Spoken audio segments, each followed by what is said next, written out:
বিসমিল্লাহির রহমানির রহিম। আমার মনে ওয়াসওয়াসা আসে কোন জিনিস পোশাকে ভরলে ওই বস্তু পাক কিনা না পাক, এক্ষেত্রে কি করবো? জাযাকাল্লাহ খায়ের। ওয়াসওয়াসা রোগীদের নিয়ে বড় ধরনের একটি আলোচনা আমি রেখেছি খুতবাতে।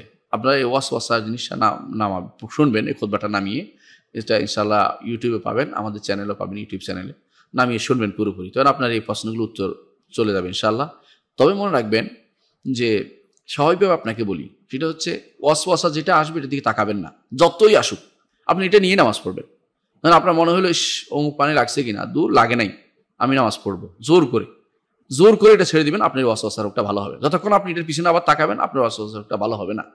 ওয়াসওয়াসা মিনাল জিন্নাতি ওয়ান নাস আল্লাযী ইউওয়াসওয়িসু ফি সুদুরিন নাস মিনাল জিন্নাতি ওয়ান নাস। খান্নাস ওয়াসওয়াসা দেয়, আল্লাহ বলেছেন খান্নাস ওয়াসওয়াসা দেয়। খান্নাস এক শয়তান, খান্নাস শয়তান আপনার মনে ওয়াসওয়াসা দেয়। কখনো নেক শুরুতে আসে, কখনো খারাপ শুরুতে আসে। নেক শুরুতে আসে বলে তোর তো নাফাক রয়ে গেছিস, অথবা তোর বাইয়ের কাপড় ধরছিস, বাই তো নাফাক ছিল, অমুক তো এখানে পেশাব করে গেছিল, অমুক তো এখানে তো সন্দেহ লাগতেছে, এখানে গন্ধ আসছিল, কাপড়ে লাগলো কিনা, এই জাতীয় জিনিসগুলো আপনাকে ওয়াসওয়াসা দিবে।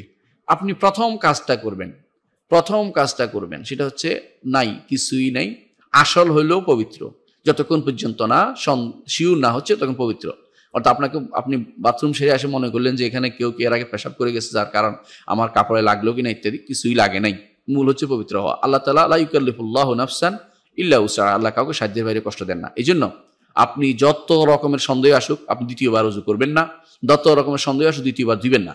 একবার ধুয়েছেন আলহামদুলিল্লাহ, দ্বিতীয়বার ধুইবেন না, ধুইলেই আপনি বিপদে পড়ছেন, এটা থেকে দূরে থাকবেন।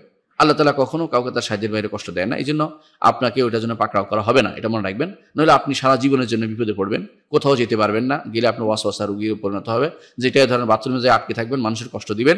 এই জাতীয় জিনিসগুলো শরীয়ত অনুমোদন করে না, খারাপ কাজ, অন্যায় কাজ, এটা করতে যাবেন না। আপনাকে ওয়াসওয়াসা থেকে মুক্ত হওয়ার জন্য দেখবেন সাহাবায়ে কেরাম কেউ ওয়াসওয়াসা রোগী ছিল না, অথচ তাদেরকে পানির অভাব ছিল, পানি ছিলই না, কিন্তু এইরকম ওয়াসওয়াসা রোগী একজনকে পাওয়া যায়নি। কারণ তারা বিশ্বাস করতো আল্লাহ আমাকে এটুকু দিয়েছে, এটুকু করেছি, আলহামদুলিল্লাহ, আল্লাহ শুকরিয়া আদায় করি, আল্লাহর কাছে ক্ষমা প্রার্থনা করি, আল্লাহ আর করতে পারিনি। এই জন্য আপনার একটাই ঔষধ হচ্ছে একেবারে কোনোভাবেই পিছনে তাকানো যাবে না। একবার ওযু করবেন, দ্বিতীয়বার করবেন না, 3 বার সুন্নাহ মোতাবেক ওযু করবেন, 4 বার করবেন না কোনো ক্রমেই। অনুভাবে কাপড় আপনি পরিচ্ছন্ন হওয়ার পরে, পেশাব পায়খানার পরে দ্বিতীয়বার আবার হাঁটাহাঁটি দৌড়াদৌড়ি লাফালাফি করবেন না, অথবা বাঁকাবাকি কাক দেয়া অমুক করা তমুক করবেন না। করলেই আপনি বিপদে পড়ে গেছেন, এটা করলে আর শুদ্ধ হতে পারবেন না। আর আপনি যে কাজটি মোটেই করবেন না সেটা হচ্ছে কখনো যে অমুকের গা তো সন্দেহ ছিল মনে হয়, অমুকের ভাইয়ের কাপড় সন্দেহ ছিল মনে হয়, আমার এই কাপড়টা সন্দেহ কিনা, বদলানোর জন্য কোনোটাই করবেন না, কোনো কাপড় বদলাবেন না। আপনি ওই কাপড় দিয়ে সালাত আদায় করবেন, আল্লাহ তাআলা কবুল করবেন। এটা আপনার থেকে আমি দায়িত্ব নিয়ে বলতেছি, আল্লাহ তাআলা কবুল করবেন ইনশাআল্লাহ। কারণ আপনি এটাই আপনার দায়িত্বের ক্ষমতায় ছিল। আপনি ওয়াসওয়াসা রোগী হলে আপনার এই দায়িত্ব কেউ নিবে না, বিপদে পড়বেন। এই জন্য সবসময় একবার বেশি কোনো কাজ করবেন না। যদি 3 বার সুন্নাহ মতো যে 3 বার করবেন, আর সবগুলি একবার করে আপনি পরিচ্ছন্ন হয়েছেন আলহামদুলিল্লাহ। দ্বিতীয়বার চিন্তা করবেন না কাপড় কি ঠিক হয়েছে কিনা, কাপড় বদলানো চিন্তা করবেন না, কারণ সব জায়গায় কাপড় নিয়ে যাওয়া যায় না। সাহাবায়ে কেরামের এত কাপড়ও ছিল না, এক কাপড় দিয়ে তারা চলাফেরা করতেন, সালাত আদায় করতেন, আমল করতেন, কাজ করতেন, জিহাদ করতেন, যুদ্ধ করতেন, একটি কাপড় ছিল। দ্বিতীয় কাপড় তাদের অনেকে ছিলই না, তারা এটা নিয়ে সবকিছু চলেছেন। এই জন্য এই ওয়াসওয়াসা রোগীরা হজে গেলেও বিপদে ফেলে, কিছুক্ষণ পরে কাপড় বদলায়, এটা করে লাগছে কিনা এই চিন্তা করে, অমুকের পানি ছিটে আসছে, এগুলো কোনোটাই আপনার আসলে এমনিতে ওযু ভঙ্গের কারণ নয় বা গোসলের কারণ নয়। তারপরও সন্দেহ করে মানুষ সন্দেহ বাতিক তৈরি হয়ে যায় এবং এটা শেষ পর্যন্ত মানসিক রোগীতে পরিণত হয়। এই জন্য কোনো ক্রমেই দ্বিতীয়বার তাকাবেন না, এটা হচ্ছে মূল আপনার ঔষধ। এই ওষুধের ভিতরে থাকেন ইনশাআল্লাহ আপনি সুস্থ হতে পারবেন।